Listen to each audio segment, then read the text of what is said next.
Dan, I have a question first about this goal of reaching net zero by 2050 and how realistic you think that path to net zero is. Francis, I think you had a phrase in your previous interview where you talked about carving a path to net zero. And I think that's the point. It's carving it. It's a challenge. And we heard a lot from the governor about what they're doing. But there are three big challenges that are there. One is scale and timing. The second are supply chains. And the third is the developing world. And I think we can explore each of those. In terms of scale and timing, we're actually in the 312th year of the global energy transition, which began in January of 1709 in England.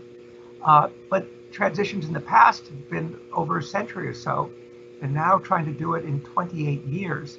And that would mean, for instance, building the largest solar plants ever built so far every day from here until 2050. So it's understanding the scale of transforming a $90 trillion world economy. So that's the first issue. The second issue is around supply chains. We can go into more of that. And then big questions about the developing world.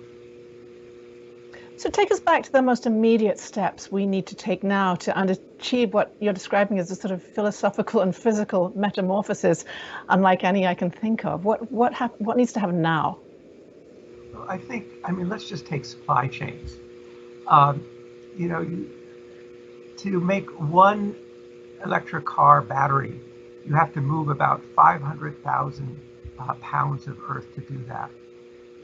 The sun is free, the wind is free, but the materials are not.